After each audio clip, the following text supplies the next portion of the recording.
धरातल पे बहुत लोग पैदा हुए, लोग आते हैं चले जाते हैं, लेकिन कीर्ति संतोष भैया कोई नहीं गाता है। इंसान वही है जो कर्म अच्छा करके जाता है, उसके इतिहास गाया जाता है। आज पंकज गा रहा है, कल मर जाएगा, लेकिन जो इतिहास आप कर बढ़िया करेंगे तो कल संतोष की गीत गाई जाएगी, अमर की गीत गाई जाएगी। आप गलत कर्म करोगे तो वही गाई जाएगी। लिखा है कवि ने, बागी बलिया की माटी है, वीरों से कभी खाली नहीं रही है। सामंत के खिलाफ एक इंसान पैदा हुआ अपने वही बागी बलिया के धरती पे। उसी की कहानी है बाबू। 4 लाइन भूमिका में कहे परल मास्टर।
जननी तो हरदम निहारे।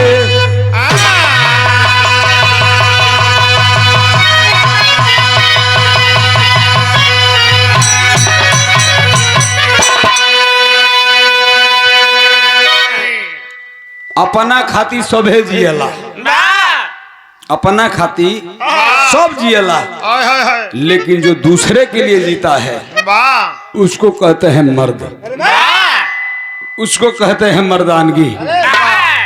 वो कौन इंसान है, कैसा इंसान है? उस वीर के प्रति हमारे कवि जी का लाइन कुछ कलम लिखत या कव्वाली का लाइन मास्टर।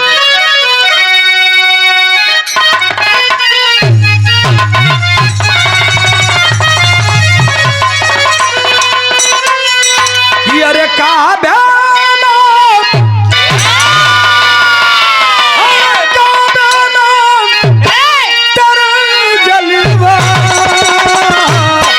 काशी में नजारा है,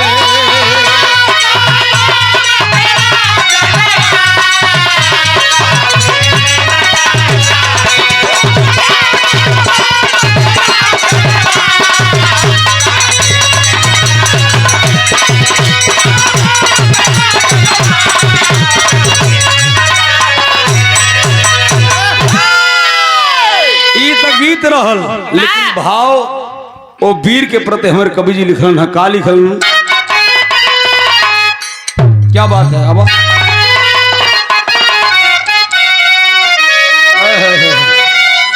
कि अरे गहरा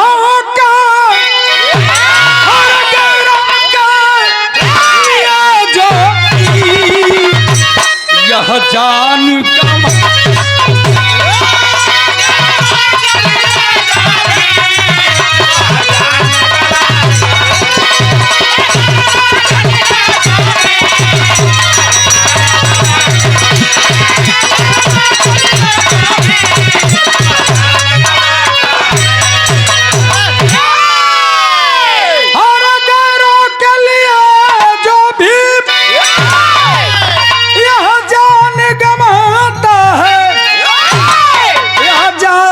गवाता है, मर के भी अमर होता, इतिहास बताता है।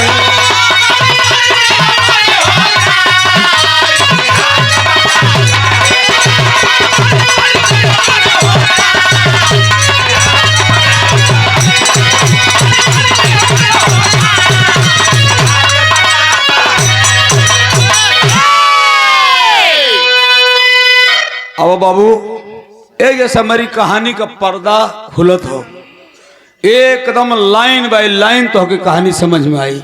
कहानी कहाँ का बा, कैसन कहानी बा, आओ मास्टर।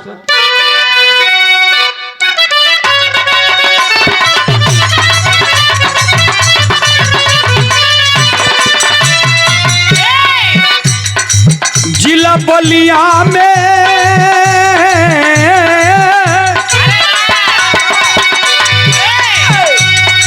जिला बलिया में जो भाव थाना आता है, ग्राम अमा में रियासत से जाना जाता है।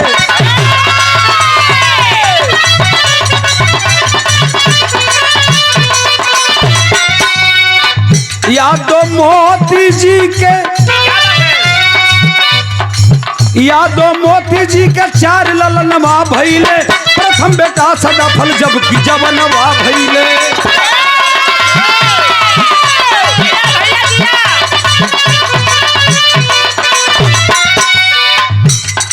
माई का दूध पी के अनमोल रतनवा भइले, माई का दूध पी के अनमोल रतनवा भइले, बस दुवंश में अनमोल रतनवा भइले।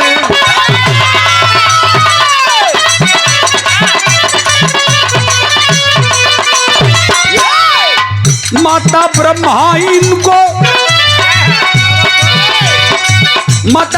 इनको जासीस वो झुकाए हैं, माता ब्रह्मा इनको जासीस वो झुकाए हैं, 900 पाठ ले जा बलि को चढ़ाए हैं।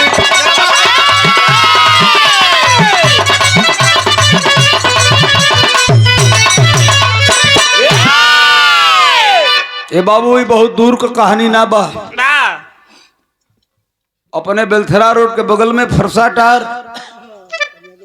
टार से तन से आगे बढ़ी जा, अमाए वही अमाए के रहे वाला मोती यादव, मालिक के कृपा से मोती यादव के 4 बेटवा भइले। प्रथम बेटा सदाफल, बब्बन, गिरधारी,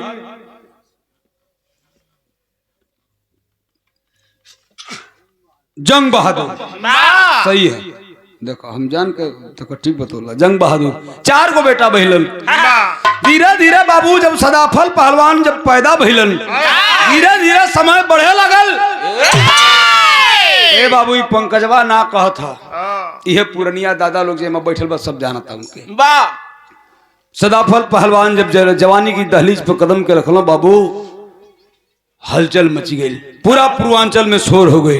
अरे बाप रे बाप, 12 सदाफल पहलवान, छोटे काठी का मरद, लेकिन जवना की लाठी में अंगारी बा, केहू के बर्दाश्त नहीं, केहू रोके वाला नहीं पैदा भइल। बाबू धीरे धीरे समय बीतल तो गांव को लोग बिटोरला कहला कि हे मोती चचा, अरे अब सदाफल जवान हो गए मर्दे, तनी सदाफल का सिंगार पटार चाहता। कहला कि मतलब कहला करे वो घोड़ा खरीदा जाये, तो सदाफल पहलवान घोड़ा से चलता तो हमनों को ना के रही जाये। कहानी हम संक्षेप में बतावत हैं।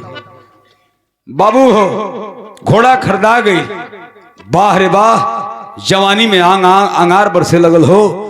जोनी पंचायत में जोना मजलिस में बैठ जा सदाफल पहलवान, लोग बतावेला, पुरनिया दादा लोग बतावेला, लोग वह सदाफल पहलवान यही हमारे काट तरह की बगलिया में बारात गिर रहे।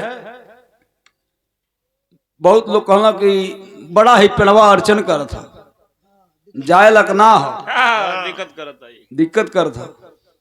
सदाफल पहलवान उठलन बाबू, और लठिया से मरलो तो हरहरा के डढ़िया फाट के गिर गई। ये बनौटी बात नहीं खे, अगर बनौटी होके तो यो जान ल जा, आज की डेट में खली अभी जिंदा है, खली जेके 5 किलो राशन लगेला। वो जमाना में वो लोग रहल बड़ा। बाहर सदाफल पहलवान शोहरत होके लगल बाबू। कैसे शोहरत हो गल मास्टर ने बिरहा में गीत लग गई।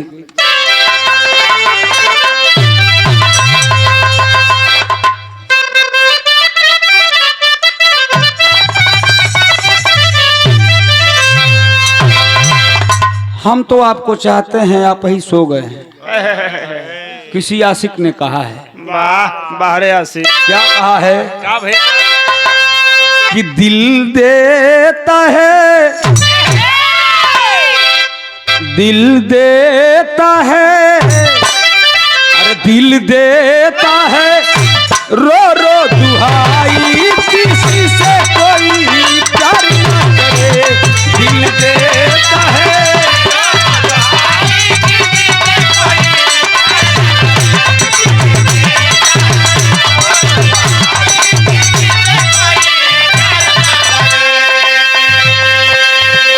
प्यार ना करे,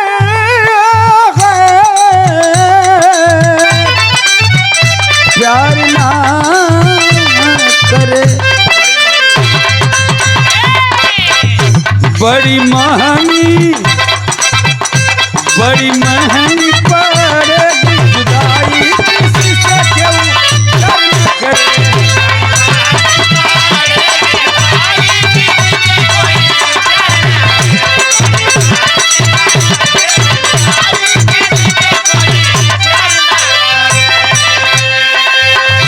मर्द का कीमत मर्दे जाने बाबू, ना चिन्हे तो मर्द कैसन।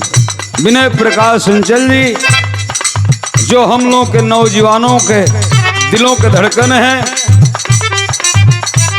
आप भैया की ओर से गोल ल बिरहवे का वतन है कि तो कुमें फरियाद है सदाफल यादव घोड़ा मालिक। भाव लिखल कवि जी का कि जनिया चले हऊ,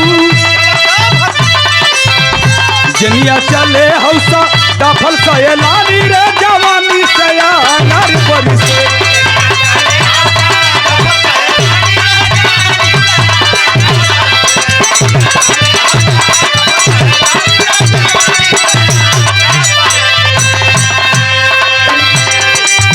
आरे घोड़वा पर चढ़ी के वीर कोरे पहलवानी, जोर वही सदाफल जी का चेतना बखानी। रथिया के जेकर, रथिया के जेकर दुर्गा महर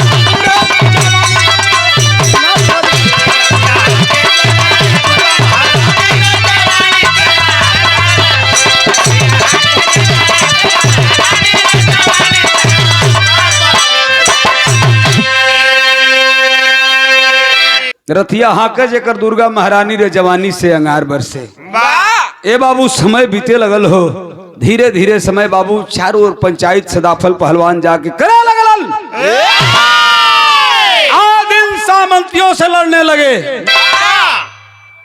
कोई गरीब अगर दबाया जा रहा है वहां पे सदाफल पहलवान खड़े हो जाते थे, चाहे वो जात का चमार हो, राजभर हो, चाहे अहीर हो, कोई भी जाति हो। जितने 85 के लोग थे उनके साथ सदाफल पहलवान खड़े रहते थे। समय बीते लगल, जब कुछ दिन समय और बीतल तो बाबू को घटना घट गई। का घट गई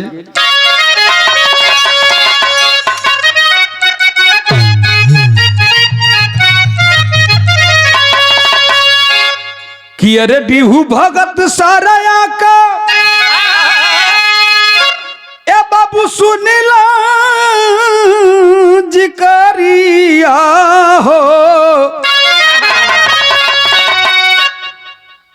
ठाकुर बल्ली सिंह से लागल दीपन के झगड़वा,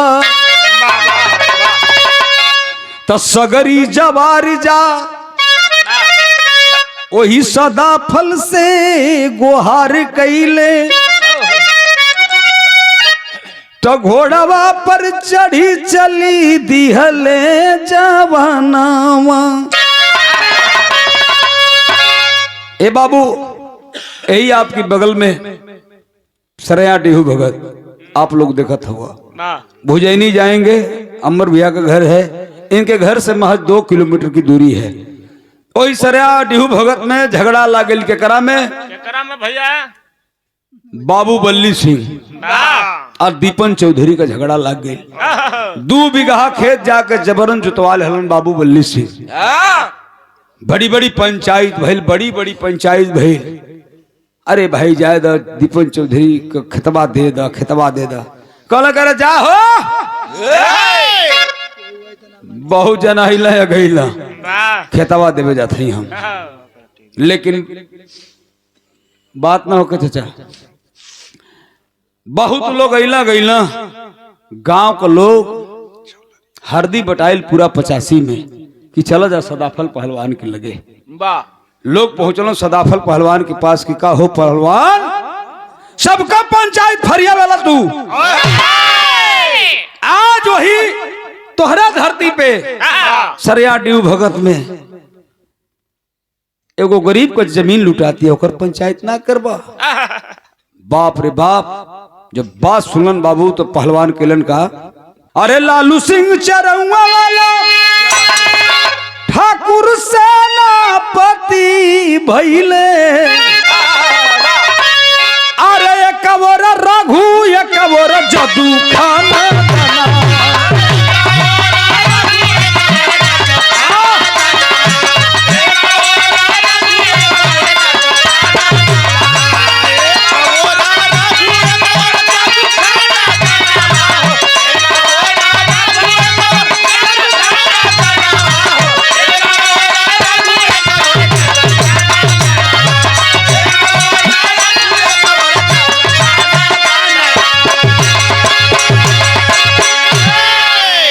हमन के पुरखा पुरनिया चरौआ से लेके ठकुरही के लोग सब फील्ड पे पहुंचल बा, हरदी बटाइल बा, यही भर चमार सब जुटल हो कि पंचायत फरिया जाए के चाहिए।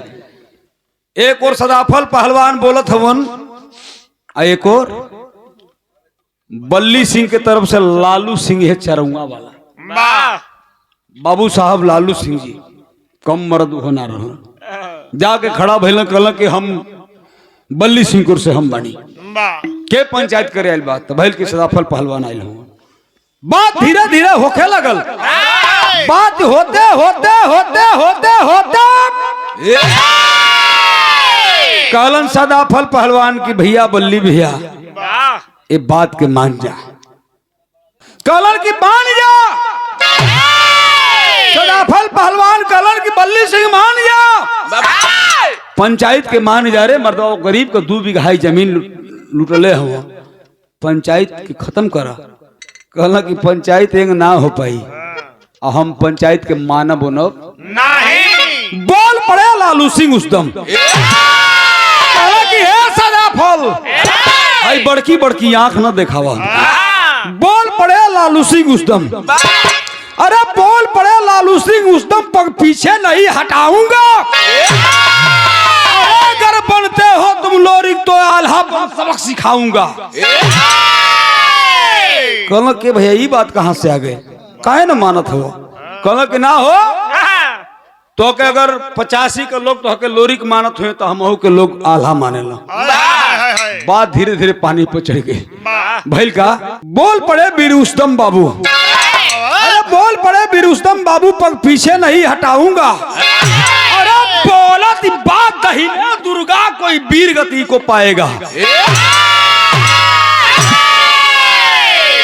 कहना कि ना मन बताया हो ही जा, हो ही जा। अब जितना जनता जुटल है कि बल्कि अब तो मारा मारी हुई, अब तो यहाँ से मारा मारी भाग। कहना लालू सिंह के सुना, ए बाबू सदाफल तू लोरी खवा तो हम के हालत से कम मत बुझिया। भाई दोनों सुरमा मरद रहल, सुरमा मरद रहल। कहला कि एगो काम करा, हमारे तोहर लड़ाई हो जा। सदाफल पहलवान कहला कि ये हम चाहतो रही है। कहला कि भैया इतना जनता खड़ा हो जा तो से मार झगड़ा ना होई। जब होई तो सदाफल पहलवान के होई और करीबा से बाबू बल्ली सिंह के होई, लालू सिंह का होई। तो लालू सिंह कहला कि तो एक लाठी तू हमारा अड़ल, एक लाठी हम तोहर अड़ल तनी। तो कहला सदाफल पहलवान की तो ये ना होई, एक लाठी तू हमके मारा, एक लाठी तो के हम मारा। आज जे धरती पर गिर जाई तो हेतना जनता बा केहू जियत वो आदमी के छोड़ी नहीं, हमारे आदमी भले हमके मार दी। बाप रे बाप, एक मर्द होला। अब तो भड़ुआ हो गया, खाली जाके बंटी बबुली पर लौटाए हम। बंटी बबली नूरी नूरी नूरी एकदम सही कहा एकदम राइट बात है। तय बाबू बात का सुना, बैल की लाठी चली, पहले कहलन बाबू बल्ली सिंह की लाठी हम चलाई सदाफल। सदाफल पहलवान कहला कि लाठी पहले हम चलाई। पुरनिया दादा लोग कहलो कि न तू चलेब नहीं चले, सिक्का फेंकाई आ जेकर भाजाई हुए लाठी मारी, पहला लाठी मारी, सिक्का फेंकाइल बाबू बल्ली सिंह जी का पारी आ गई, अरे सॉरी लालू सिंह जी का पारी आ गई। और जब लालू को पारी आयल है तो बाबू यही जाता नहीं सब बिरहा हमार खसक कर बीरस को चल गई। जितना जब कमजोर दिल का आदमी रहना, हार्ट का जो पेशेंट रहे कल मारा सारा ये भागा यहाँ से, तो मारा मारी कर यहाँ से भागा यहाँ से, तो लोगवा वजह से कहत भागता का, अरे समरी में क्या कर जाई जनवा, अरे समरी में क्या कर जाई जनवा, तो लाल दही का रहल मरद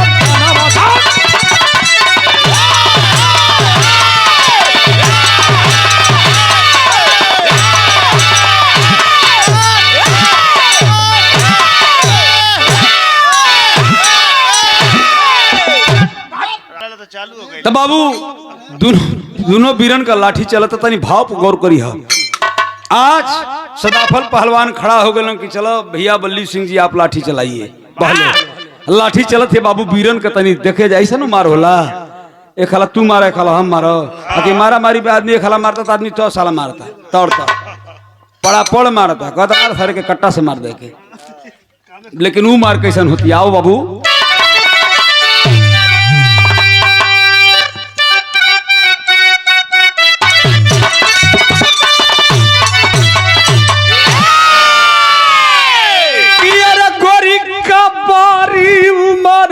चकलिया की गोरी का बारी उमर लचकलिया, गोरिया खींचा निहुर के कलिया, गोरी का झूललिया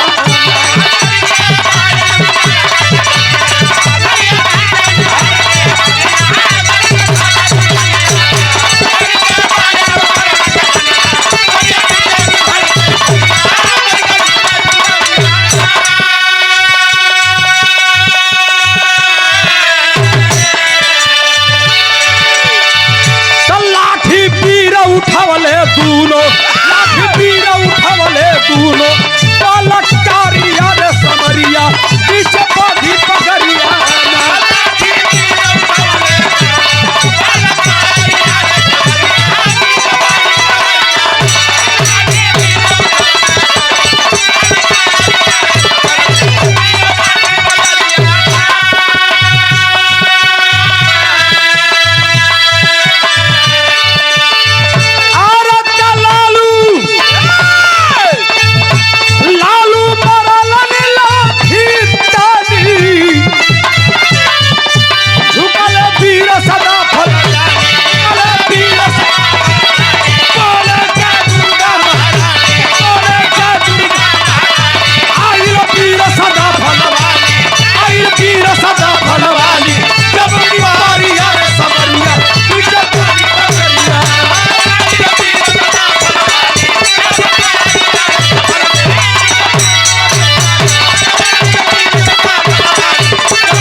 बनावटी बात ना हो, ये पुरनिया दादा लोग बतावेला लोग।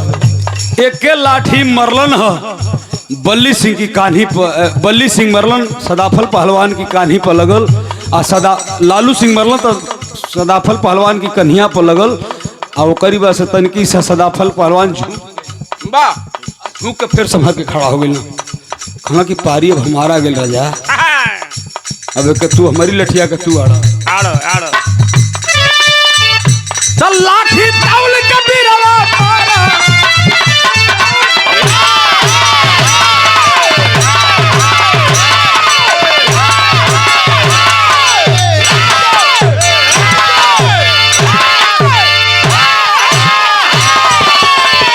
लाठी ताउल के बीरवा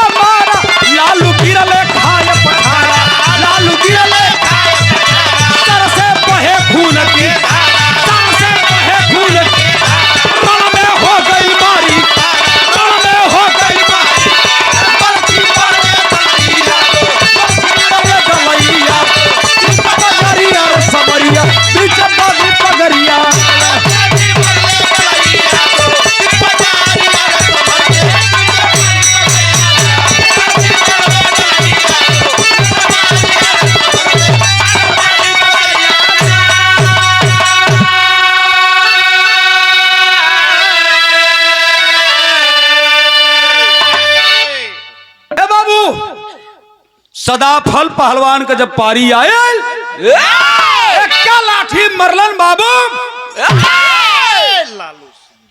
लालू सिंह गिरलन धरती पर। आ जब लालू सिंह गिरलन बाबू तो वही जगदीशपुर हमार गांव है जुड़नापुर, वही जाकर उनका मामा रहल जेकर नाम रहल दलई यादव। बगलिया में खड़ा रहल, अब बर्छा लेके मार देना तड़िया में लालू सिंह के, खींचल बर्छा में टूट गई। तड़प तड़प के बाबू भगदड़ मच गए, जे जहे बते तहे भाग गए। पलट के बाबू सदाफल पहलवान अपनी मामा के दूध हपरा मरलन।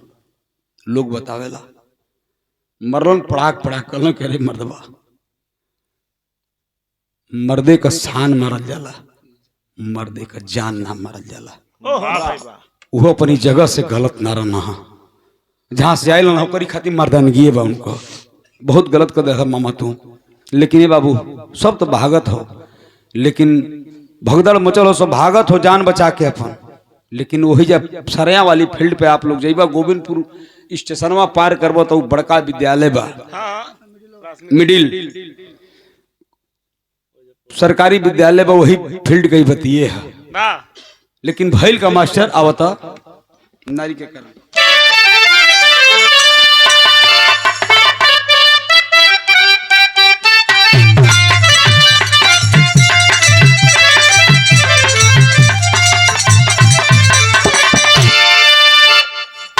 सानवा में मारल गईल लालू सिंह का जानवा, अरे लालू सिंह का जानवा हो। आये नि सब पर खुनवा बा सवार न होला,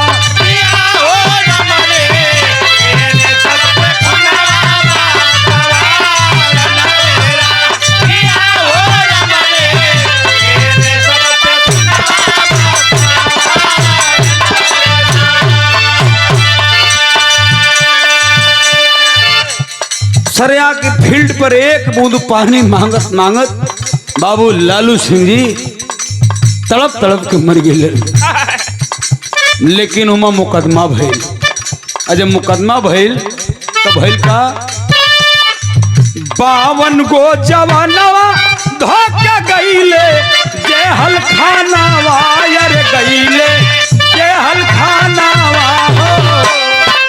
अब बोहे लागल माता मी बयार न होला,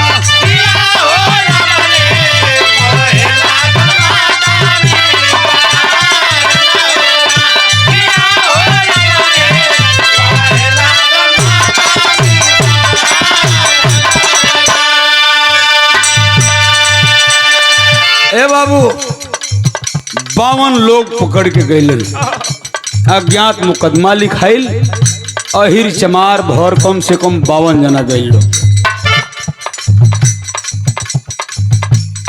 जियाउल मियाँ जो कि फरसाटार के रहने वाले उस जमाने के स्टेट थे, गरीबों की सुनते थे। किए क्या,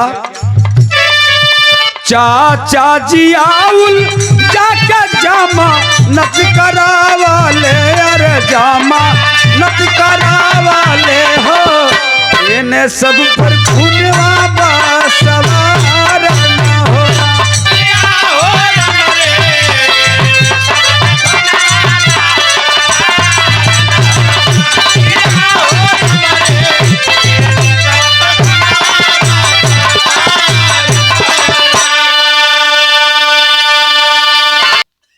जा करके जियाउल मियाँ स्टेट जो उस जमाने के थे 52 लोगों की जमानत कराए।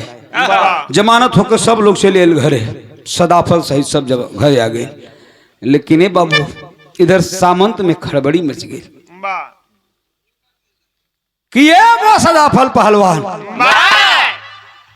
आज पूरा सिस्टम का विनाश कर देलस। होखे लगल सिस्टम बने लगल, सदाफल के मारे का पलायन बने लगल कि सदाफल पहलवान कैसे मरई हैं, कैसे मरई हैं। यही आप लोग के सुम्हा के रहे वाला तुलसी पाड़े के लोग पास लोग पहुंचलन। तुलसी पाड़े लोग बतावेला कि 1.25 महीना जाप कैला। वाह जब जाप कैला तो तुलसी पाड़े बतौलो कि सदाफल पहलवान को न कोई दाहिने से मार सकता है, न कोई बाएं से, न सामने से, न आगे से, पीछे से, कहीं से नहीं। वाह अरे आखिर मरे है कैसे? जब मरे हैं विश्वासघात से। भैल का मास्टर आवा।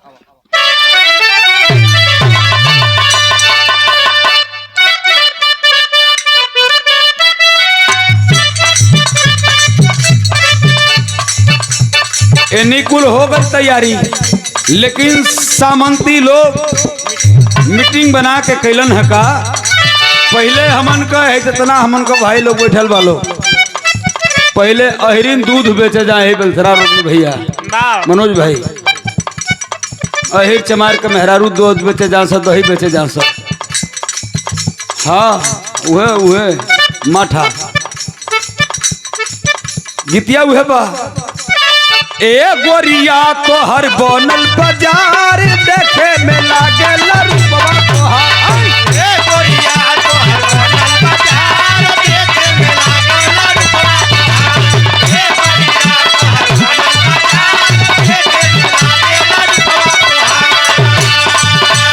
ए गोरिया तो हर बनल बाजार देखे में लागे लरूपवा तोहार। ए गोरिया तो हर बनल बाजार देखे में लागे लरूपवा तोहार।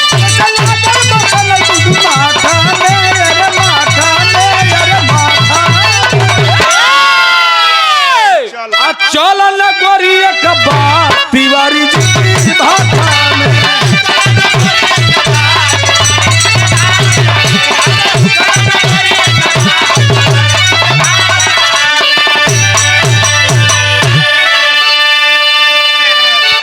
लेकिन ए बाबू बिरहा का भाव सुनो भइल का।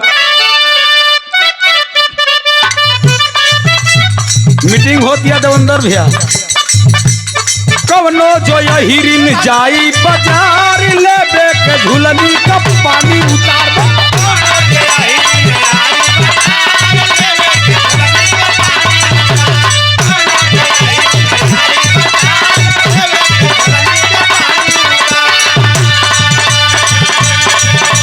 कवनो जो हिरिन जाई बाजार लेबे के झुलनी का पानी उतार। दूध दही नदी की बाजारी में हो, बाजारी में हो, बाजारी में। अरे कैले मीटिंग बरिया यही चरहुआ की बारी में।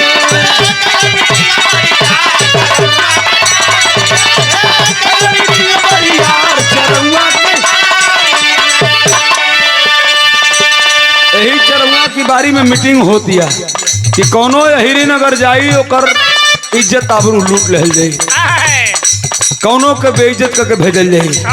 भइल का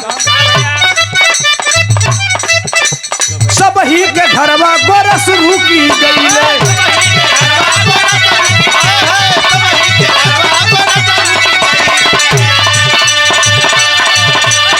सब ही के दिलवा में दहशत समैले।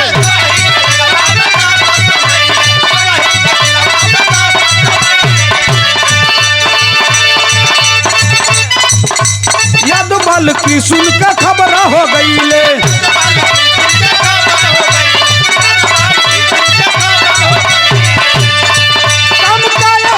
नाम कायम किया है गद्दारी में हो, गद्दारी में हो, गद्दारी में। अरे त कैले मीटिंग बरियार चरहुआ की बारी में।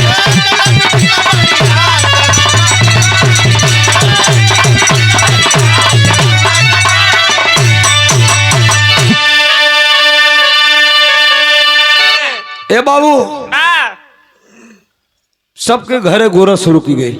मनोज भाई इतिहास है, यही का इतिहास है। ये चरहुआ का बारी है। चरहुए में तू बाढ़ दूध दही सबका बंद हो गई। आखिर मेहरारू जइहे तो कैसे जइहे। हम वहां देखल बनी कि हमार नानी हमारी सामने खुद बेलथरा कहतरी के दही लेके होतली है। हमार नानी साईपुर से लेके बेलथरा रोड भगदड़ मच गए। लोग जाके गुहार कल कि का सदाफल पहलवान अरे का कैले मतलब एगो पंचायत ना करेगी आज हिरन का नाक कटा गई मतलब पूरा 85 का नाक कटा गई कहू के मेहरारू दूध दही लेके अब बेलथरा में ना जाई है। सदाफल पहलवान अपन टोली सजा करके भाला लाठी गणासा और लेके ही बेलथरा में पहुंचल कहला कि कौना का हिम्मत बढ़े जे जहे रहते तहे भाग गई। लेकिन सदाफल पहलवान का पहला ही बात रहे कि आज की बात से जितने हमारे गरीब तबके के लोग हैं मर्द दही दूध लेके आएगा लेकिन औरत लेके नहीं आएंगी, नहीं जाएंगी। आज भी हमारे बिलथाड़ की धरती पर तभी से मर्द लेके दूध दही जाते हैं। अब उन्हीं का कहानी उन्हीं छोड़ दो। लेकिन बाबू पलायन तो बनत हो सदाफल पहलवान के मारे के कि आखिर सदाफला सरयों में ना छोड़ल, सदाफला चरहुओं में ना ई सिस्टम बन पावल, बेलथरो ना बन पावो था एक अब मरवावे की परी। उहे मीटिंग भइल बाबू। लेकिन यही सुम्हा का तुलसी पांडे कहले रहल कि जब मर यहाँ सदाफल तो विश्वासघात से मर यहाँ सदाफल पहलवान। लेकिन ई भइल कि विश्वासघात करी तो करी के तोहरा पर हमार विश्वास परवे ना करी, जब करी तो करी खूने का आदमी करी। लेकिन ए बाबू आप लोग गए हो बेलथरा रोड से जब मधुबन वाला रोड पे आप जाएंगे तो एक गांव पड़ता है ससना बहादुरपुर, वहीं का बाल किशोर यादव उस जमाना में लोग जाके तैयार कैलन 5,000 रुपया पर 2,500 दिया गया कि सदाफल पहलवान के साथ तो के विश्वासघात करे के बाद कहला कि हम कह दे ठीक है 2,500 को कहला कि काम होखला की बात। वाह दिन आ गए बाबू, उस समय आ गए। सदाफल पहलवान के एगो आदत रहल अमर भैया कि डेली सदाफल पहलवान 1 बीरा पान 2 बीरा 5 बीरा पान खाएं। देवंदर डिग्री कॉलेज आप लोग देखे होंगे रेलवे स्टेशन, जहां से मैं हाई स्कूल किया हूं, वही देवंदर डिग्री कॉलेजवा के बगलिया में एगो पान का दुकान रहल। वो समय हम ना देखा तनी आज 2-3 गो चली है, वो बुझाला कि चलबे ना करला। पहलवान का आदत रहो देवंदर डिग्री कॉलेज पर जा पान लगा के खा, घोड़ा का सिंगार पटार कैलन। अब पहलवान घोड़ा पर बैठ गेलन। आ जब घोड़ा पर बैठलन बाबू तो घोड़वा दोनों पाव खड़ा हो गए, पहलवान गिर गेल पीछे के। कहलन साला ई का करत है। दोबारा फिर मेहनत कैलन है, घोड़ा पर बैठना पहलवान के साथ उहे घोड़ा करत हो। 1 बेर भइल 2 बेर भइल, जब तीसरा बेर पहलवान गिरना वही घोड़ा पर से बाबू तो घोड़ा के आगाड़ी पछाड़ी बांध के अब मारे लगलन। जब मारे लगलन बाबू तो घोड़ा रोत हो। उस समय के भाव लिखलन कवि जी मास्टर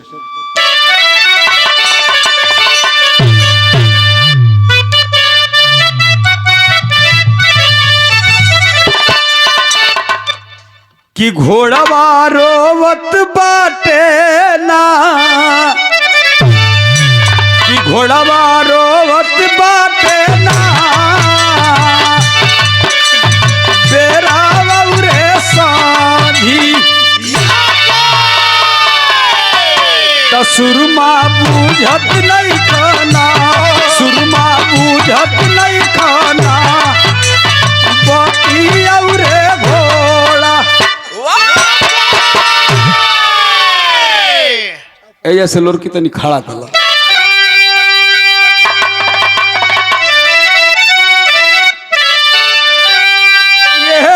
पंचो है जहिया घोड़ावा के बाली के चाल दिहाला रे।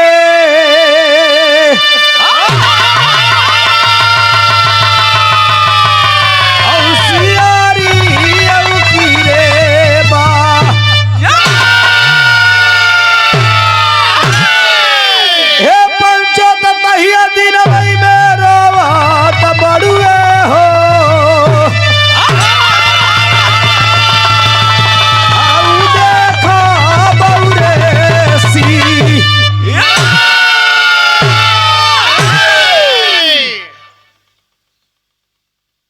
घोड़ा के बांध के कोड़ा से मारत मारत सिहर गेल बाबू, लेकिन घोड़ा जवाब दे दिलस। कहल सार जइब चाहे ना जइब, कितना दूर बटले बटे, लगत है करमतिये पगला गेले घोड़वा का। सदाफल पहलवान बाबू स्वयं चल दहलन, कहलन कि चल बेलथरा से पैदले जाई, पैदले आई। गैलन, कहाँ गैलन? बेलथरा रोड। जब बेलथरा रोड गए तब भैल का मास्टर गैले सियारिया में बीरबाला कारिया रे बीरबाला बालक की सुन गैले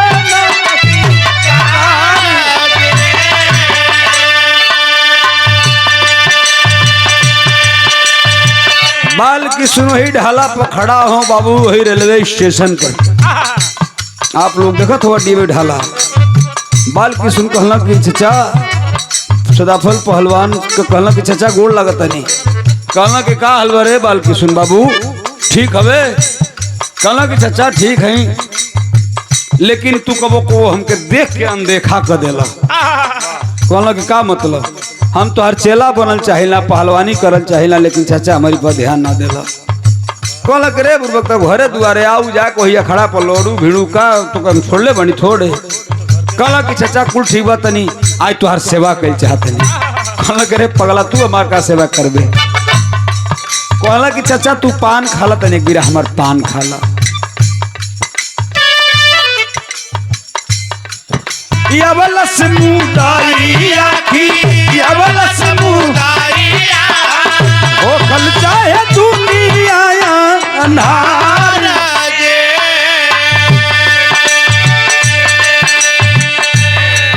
और ये हमारे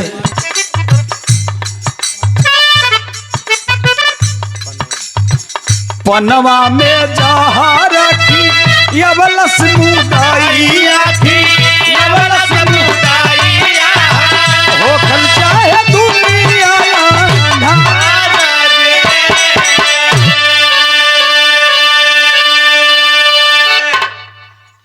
ओहो पान में जहर दे दिया, जहर दे दिया। सदाफल पहलवान पान खैलन है, वही ढाला के बगल में जा करके खड़ा हुआ, बैठल हुआ, पेशाब करत हुआ, लाठी लगौले हुआ।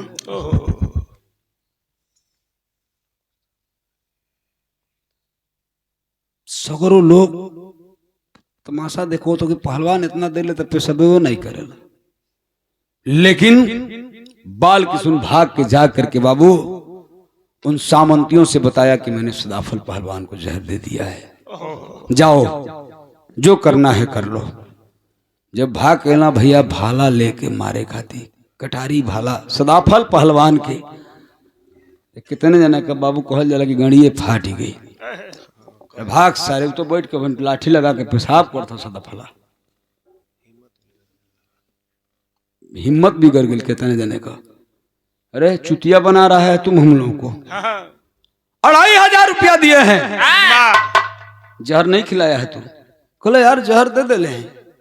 कहले तो लाठी लगा के बैठल अगर खड़ा हो गई तो छोड़ी हूँ सदाफल पहलवानवा, चल पहला लाठी तू मार। ओहो वाह रे बाबू, कहल जा जे दुनिया से ना हारला वो अपने से हारेला।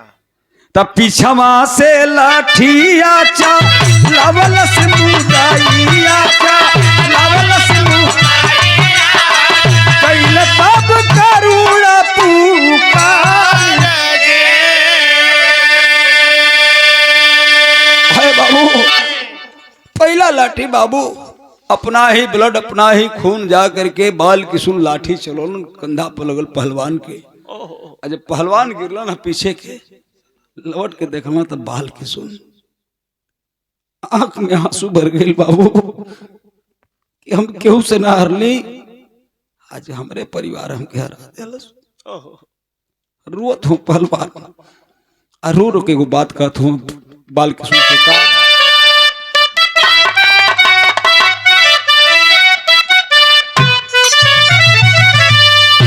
पहलवान रोत हो कहत हो अरे कवनी कारणवर भैया भैला बेगानावा हो कहीं हम बिगाड़ली तो हार हो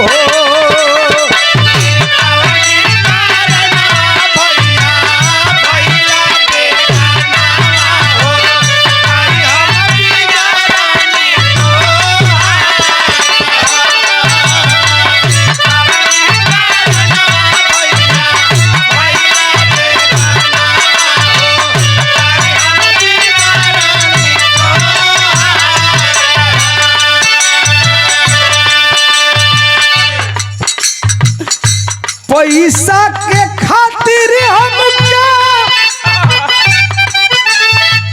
जहर खियावला मनवा के अपनी न तनी को मनवला। अरे यार तू तो यदुवंश का हंस है, अपने भाई को ही जहर दे दिया तूने। रो रहे हैं पहलवान, कह रहे हैं क्या बरिसे नयन माया जी बन के सवनवा हो बरिसे नयन माया जी बन के सवनवा तो घेरले मुदैया बादा काल हो।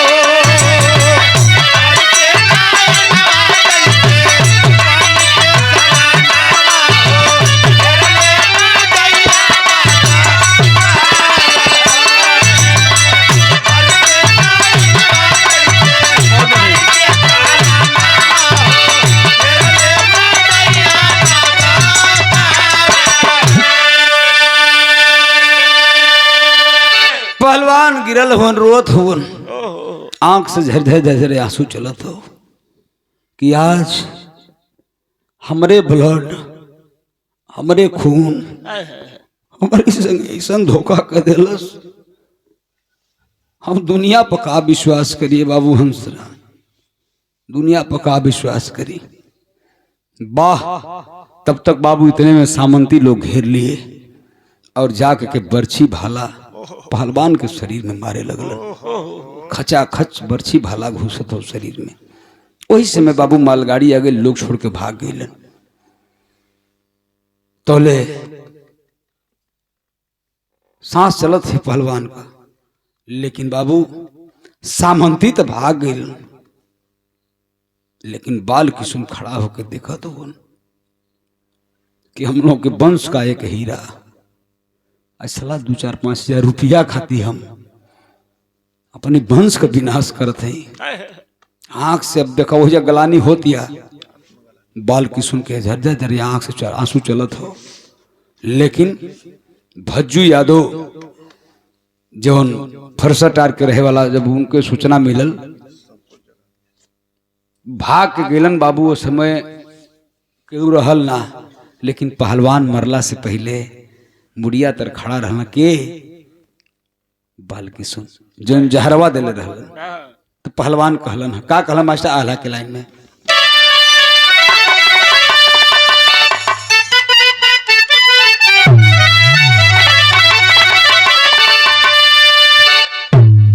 कि अरे राम रघुवंश मरिया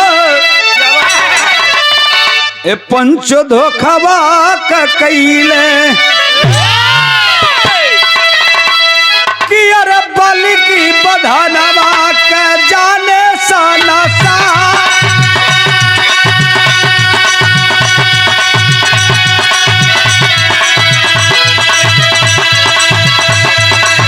बलि की बधनवा के जाने साला सा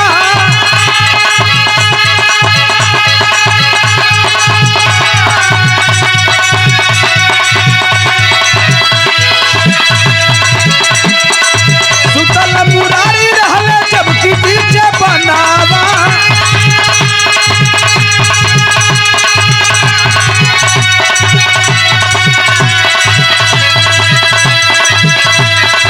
समय से बहेलिया किया है संहार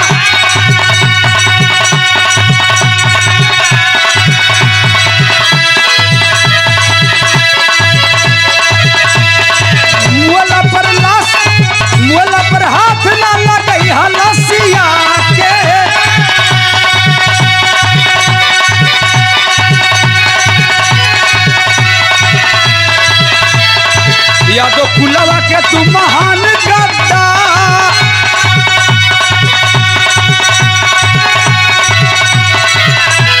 भज्जू यादव भागता बदी हल खबरिया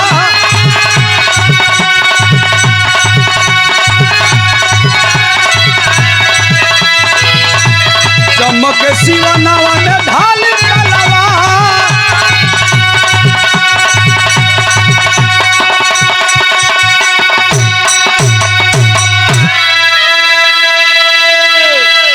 काला के मरने के बाद तुम्हारे वंश से तुम्हारी तो बात छोड़ दो बाल की सुन मेरे लाश को हाथ तक मत लगाना तुम अपने वंश से कह देना भले ही यादव परिवार के लड़के हो मेरे मरने के बाद मेरी लाश को हाथ मत लगाना। सब लोग भग गए बाबू लेकिन भज्जू यादव को जब खबर मिलल जाके सूचना दिलन इधर जियाउल मियाँ स्टेट पूरे जमात लेकर के 85 के लोगों को लेकर के और बिलथरा रोड में चाकू भाला लाठी सब लेके पहुंचल केहू रहे तब तो मिले सब लोग भग गए थे सब लोग भग गए थे बाबू लेकिन वाह सदाफल पहलवान के उठा के बाबू वही बिलथरा रोड सरकारी हॉस्पिटल वही समय रहा ले जाके लोग एडमिट कैलन है लेकिन सदाफल पहलवान के सामने दरोगा पुलिस सब लोग खड़े हैं। सदाफल पहलवान आपको किसने मारा कहना कि मुझे किसी ने नहीं मारा मुझे अपनों ने मारा मुझे किसी ने नहीं मारा ना मुझे किसी का खौफ है मुझे मारा तो मेरे परिवार के लड़के ने मारा। इतने बतिया कही के बाबू अपन जियते हो पहलवान का सांस चलत है तो भैल का मास्टर आवा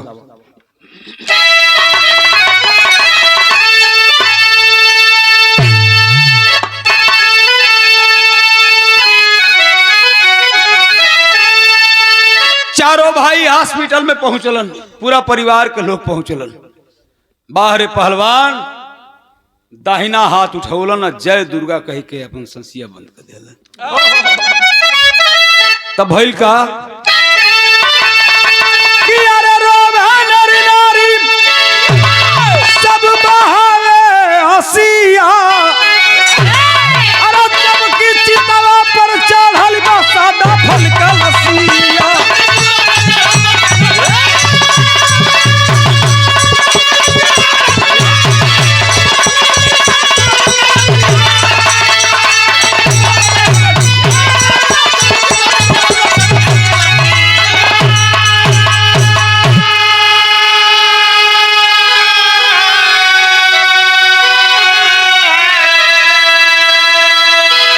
मनोज भाई बनौटी ना कथ है वही सदाफल पहलवान के पोस्टमार्टम खाती बलिया गेलन और बलिया से जब पोस्टमार्टम भइल तो लोग बतावल कि 5.25 किलो का करेजा भइल पहलवान के 5.25 किलो को पहलवान का करेजा खाली भइल है और वो से बेसिए का लाठी लगाओ पहलवान जो आजो लाठी का पचैया के दिने संतोष भैया गलत है कि सही है आज भी पचैया के दिने वो लाठी का पूजा होला पहलवान तो चले गए गवाही हुई किसने देखा है तो वह जो मलगड़िया आयल रहे तो रेलवे का जो ड्राइवर रहे वो गाडवा दोनों जाके गवाही कैलन आ जब गवाही कैलन तो में बाल किशुन के भैल का फांसी हो गई आ जब फांसी भइल सजा भइल फांसी के तब भइल का मास्टर ओनी का बात ओनी छोड़ो पहलवान चल गए सब कहानी खत्म होती है लेकिन हाउ जो घोड़वा के मार के गई ना बाबू जो घोड़वा पहलवान के प्राण से पीछे जाने तो रात दिन घोड़वा के बरसे नया नवाम अरे 3 माह बाद घोड़ा के जलस पर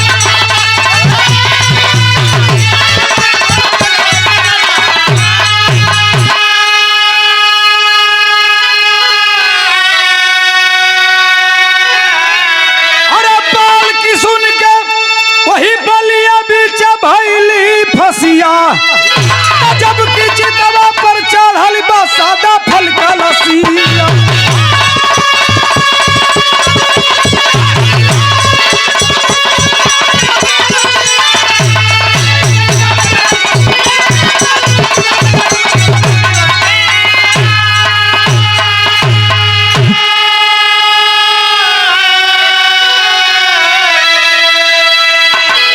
और हमारे पुराने उनको फांसी हुई, और जब फांसी भई तो उनसे अंतिम इच्छा पूछाइल कि बाल की सुहार अंतिम इच्छा का बा, तो कहला कि हम अपनी परिवार के लोगों से मिलल चाहते हैं। भैया हो तन ध्यान दिया जाए बात पर। तो जब बाल की सुन कहला कि अपनी परिवार के लोगों से मिलल चाहते हैं, परिवार का लोग गैला मिले खाते, बाल कुसुन तने कहला जो मैं अपने परिवार के साथ गद्दारी कर दिया हूं मैं मर के भी नहीं भर पाऊंगा। आप लोगों से यह निवेदन बा कि हमारी परिवार का लोग ऐसा फिर गलती मत करिए, हमन का छुअल के पानी ना पी। समस्या जो हुए बा हमन का छुअल के पानी ना पी। वाह, समय बीत गई। फिर एक बार हलचल मची की सामंत की लड़ाई लड़ने वाला सदाफल तो मर गया, अब कौन लड़ेगा। लेकिन एक मसीहा अपने पूर्वांचल के धरती पे आया। कौन आया, आइए। अरे अंचल सयान भइल सुनल जिकरिया, अरे यार पार लड़ल तबे टूटल जमींदारिया।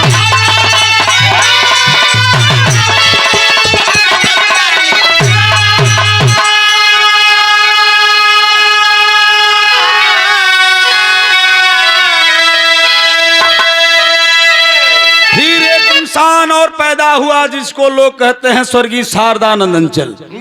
जब इस पूर्वांचल के धरती पे उस बेटे का जन्म हुआ, महोत्सव मनाया गया, माई परिवार सब खुश भइल। और अंचल जी जब सयाने हुए तो अपने 85 के लोगों की लड़ाई लड़े और लड़ते रहे। मैंने उस चीज को देखा है। रवीना विराह अमर खत्म हो गया। आज रामशीष भी रामशीष हैं तो अंचल जी की देन है। किसी मंच पे जाते तो किसी कलाकार को नहीं, पहले रामशीष को गाना गवाओ, रामशीष यादव को गवाओ, बहुत सहयोग उन्होंने किया। अब तो का कैसे कहल जाए, अब तो वही अंचल जी हम के एगो पाड़ा के चिट्ठी लिख दो। वाह, पाड़ा के हाँ हो, दू गो भाई अगर अपने में झगड़ा कैले बना तो कहो कि अच्छा ठीक बा, तू अमर हवा तू अनिरुद्ध हवा, अच्छा जा जा जा थाना पर हम थानेदार से कहते हैं चिट्ठी ले जा अमर तू, तो इनके भेज दनिया से एक इनके चिट्ठी भेज दनिया से थानेदार से कह दो कि कुल की बात हमारे हम सब समझा बुझा के उनके घरे भेज दिया। ऐसी राजनीति करते थे वो, कुल हमारे हम सब समझा बुझा के घरे भेज दिया।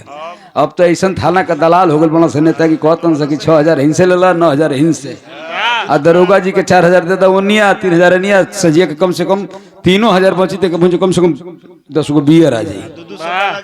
ये राजनीति चलत है। आज वो भी हमारे पूर्वांचल से थाती खत्म हो गई। एक तरफ कल्पनाथ राय तो एक तरफ स्वर्गीय शारदानंद अंचल, और गाजीपुर के धरती पे कैलाश मंत्री जी बेटा के जैसे मानते थे पिताजी को हमारे। कहना है मास्टर,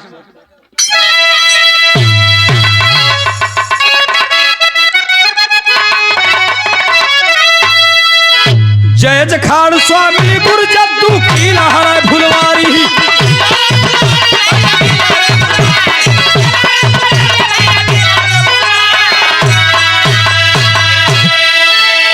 अरे प्रसिद्ध सदैव श्री नारायण